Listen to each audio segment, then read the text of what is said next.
రామచంద్రమూర్తి యొక్క ద్వాదశ ఆరాధనలలో చివరి 2 ఆరాధనలలో ఉన్నాం మనం. అందులో భగవద్ వైభవము, స్వామి యొక్క వైభవాన్ని వినడం. స్వామి యొక్క గొప్పతనం ఎవరికన్నా చెప్పమని అంటే ఎవరు ఎన్ని రోజులు చెప్పగలరు? భరద్వాజ మహర్షి అని చెప్పేసి ఒక మహర్షి ఉన్నాడు. ఆ మహర్షి తన ఆయుష్ని పూర్తి చేసుకున్నాడు. ఆయుష్ని పూర్తి చేసుకున్న తర్వాత ఆయన ఆయుష్ తీరిపోయింది అని చెప్పి తలచి బ్రహ్మ గురించి తపస్సు చేశాడు. బ్రహ్మ ప్రత్యక్షమయ్యాడు. ప్రత్యక్షమైన తర్వాత ఏమిటి నీ కోరిక అని అంటే, అయ్యా నేను చదువుకోవాలి అని అనుకుంటున్నాను, వేదములో ఉండేటువంటి సారాంశాన్ని తెలుసుకోవాలి అని అనుకుంటున్నాను, కావున నాకు 100 సంవత్సరాలు మళ్ళీ ఇంకా లీజ్ ఇప్పించండి ఈ శరీరానికి అని అడిగాడు. తథాస్తు అని అన్నాడు. అనగానే మరలా 100 సంవత్సరాలు చదువుకున్నాడు. 100 సంవత్సరాలు పూర్తయిపోయాయి. దగ్గరకు వచ్చింది, ఇంకా చదువుకోవడం పూర్తి కాలేదు, భగవద్ వైభవం తెలవడం కూడా పూర్తి కాలేదు. మరలా తపస్సు చేశాడు. మళ్ళీ తపస్సు చేసినాడు. బ్రహ్మ ప్రత్యక్షమైనాడు. అయ్యా ఇంకొక 100 సంవత్సరాలు లీజ్ కావాలి శరీరానికి అని అన్నాడు. అలాగే తథాస్తి అని అన్నాడు. మరలా 100 సంవత్సరాలు చదువుకున్నాడు. భగవద్ వైభవాన్ని తెలుసుకున్నాడు. 100 సంవత్సరాలు పూర్తయిపోయాయి. ఇలా అయిపోయాయి. బ్రహ్మ గురించి తపస్సు చేశాడు. 4 సార్లు 5 సార్లు పూర్తయిపోయాయి. అయిపోయిన తర్వాత ఇక బ్రహ్మకే ఒకసారి అనుమానం వచ్చింది. ఏం చేస్తున్నావు నాయన, ఇన్నిసార్లు ఇన్ని సంవత్సరాలు అడిగావు, గత 600 సంవత్సరాలు పూర్తయిపోయాయి అని అన్నాడు. అనగానే ఆ భరద్వాజ మహర్షి అన్నాడు, నాయన నేను భగవద్ వైభవాన్ని, వేదములని, నీవు సృష్టించినటువంటి ఈ సృష్టిని మొత్తము చదవాలి అని అనుకున్నాను, తెలుసుకోవాలి అని అనుకున్నాను, ఇంకా పూర్తి కాలేదు అని అన్నాడు.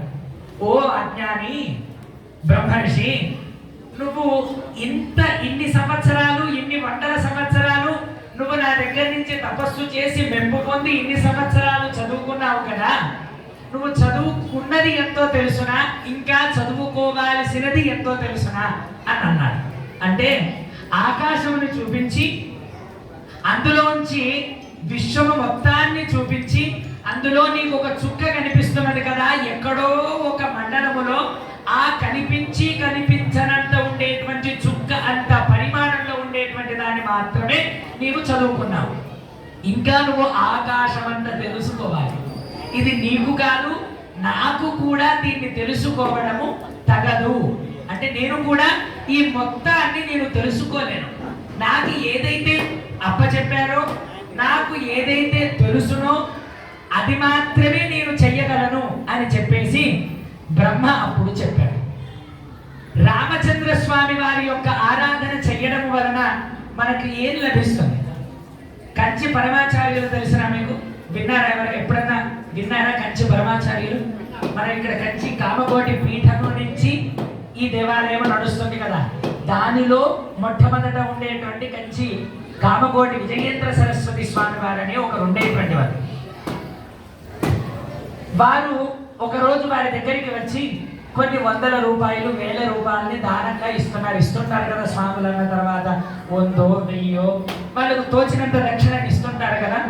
అలాగా అప్పట్లోనే ఆ కాలములోనే స్వామికి గురుదక్షిణగా ఇస్తూ ఉంటే ఆ గురుదక్షిణనంతా కూడా నాయన మీరందరూ కూడా ఎంతో అభిమానముతోటి, ఎంతో ప్రేమతోటి ఇంత ధనాన్ని నాకు తీసుకొని సమర్పణ చేస్తున్నాను, కానీ నాకు ఈ ధనముతో ఎటువంటి ఉపయోగము లేదు.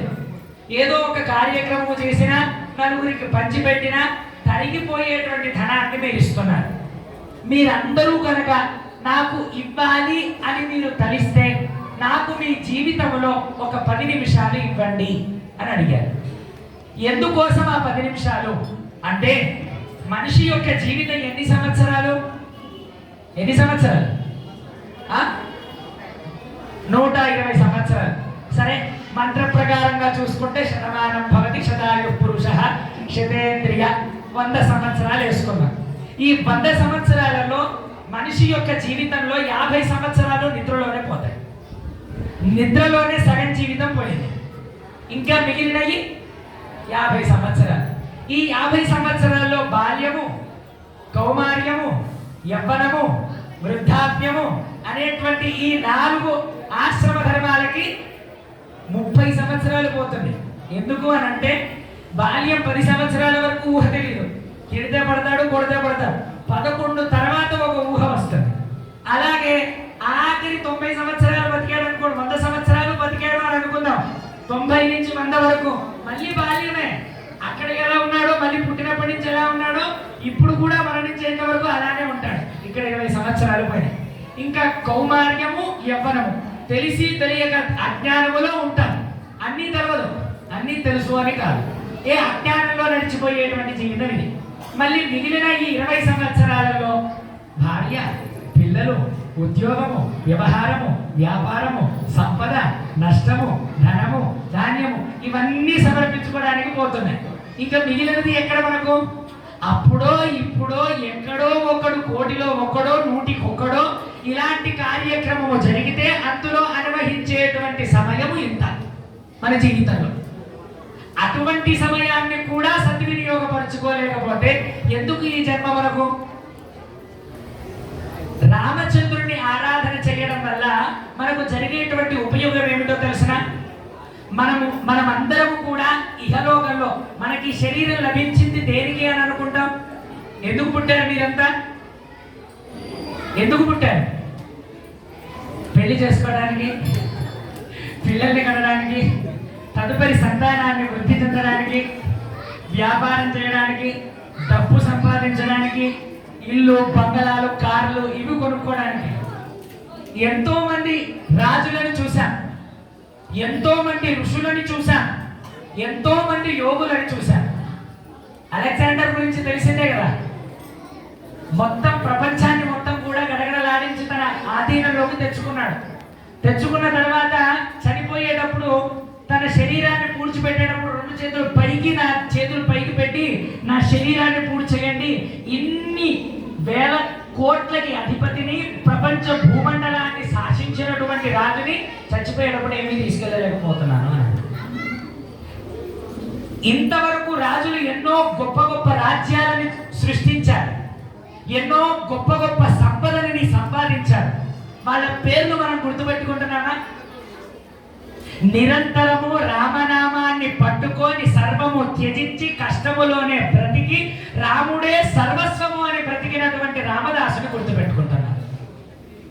నిరంతరము ఆ శ్రీ వెంకటేశ్వరుడే శరణమని తలచి సంసార సుఖ సౌఖ్యములన్నిటినీ కూడా వదిలేసి, భోగభాగ్యములన్నిటినీ కూడా వదిలేసినటువంటి అన్నమాచార్యుడిని గుర్తుపెట్టుకుంటున్నాను. ఇహలోకంలో భోగలాలాసులు నాకు అక్కర్లేదు, ఇవన్నీ కూడా ఇహలోకంలో మాయారూపమైనటువంటి తలచినటువంటి తులసీదాసును గుర్తుపెట్టుకుంటున్నాను. ఇవంతా కూడా మాయా, రాముడే శరణము, రాముడే శరణాగతి అని తలిచినటువంటి త్యాగరాజుని గుర్తుపెట్టుకుంటున్నాను. కానీ మనము ఒక ప్లాట్ పోతే ఇంకో ప్లాట్, ఒక కారు పోతే ఇంకో కారు, వీటిని సంపాదిస్తూ ఎదుగుతున్నాం. కానీ స్వామి యొక్క దయను మాత్రం మనం పొందలేకపోతున్నాం. ఇవన్నీ దేని వల్ల చేస్తున్నామనంటే కామ, క్రోధ, లోభ, మోహ, మదమాత్సర్యములు అనబడేటువంటి హరిషడ్వర్గములు మన లోపల ఉండడం వలన ఇవన్నీ కూడా జరుగుతున్నాయి. ఇవన్నీ తొలగిపోవాలి అని అంటే రామనామము కావాలి. ఈ దేహమే ఒక లంక, అర్థమవుతుందా? ఈ దేహమే ఒక లంక. ఈ లంకలో ఆత్మ అనబడేటువంటి సీత బంధింపబడ్డది. ఎవరి చేత బంధింపబడ్డది? రావణాసురుడి చేత బంధింపబడ్డది. ఎవరా రావణాసురుడు? 5 కర్మేంద్రియాలు, 5 జ్ఞానేంద్రియాలు అనబడేటువంటి దశముఖుడు అనేటువంటి రావణాసురుడి వల్ల బంధింపబడ్డది. అర్థమైందా? ఈ దేహం అనే లంకలో ఆత్మ అనబడేటువంటి సీతను 5 కర్మేంద్రియాలు, 5 జ్ఞానేంద్రియాలు అనబడేటువంటి రావణాసురుడి చేత బంధింపబడ్డది. ఈ బంధింపబడేటువంటి సీతను ఎవరి చేత తీసుకొని రావాలి? రామనామము అనబడేటువంటి బాణము చేత ఆ యొక్క 5 కర్మేంద్రియములని, 5 జ్ఞానేంద్రియములని రామనామం అనేటువంటి బాణము చేత వాటన్నిటినీ కూడా త్యజింపజేస్తే ఆత్మ అనబడే ఉన్నటువంటి సీత ఈ దేహములోంచి వదిలిపోయి రాముడు అనేటువంటి పరమాత్మను చేరుకుంటుంది. అలాగా అందుకోసమై ఈ రామనామము మనము చెప్పుకోవాలి. చెప్పుకుందామా? రామనామాన్ని చెప్పుకుందామా? 5 రోజుల నుంచి గొంతు పోయి టాబ్లెట్లు వేసుకుంటూ గట్టిగా అరిచి చెప్తుంటే చెప్దామా అంటే తలకాయ చెప్తున్నారు. చెప్తామా? నెక్స్ట్ ఆరాధనలో చెప్తాం.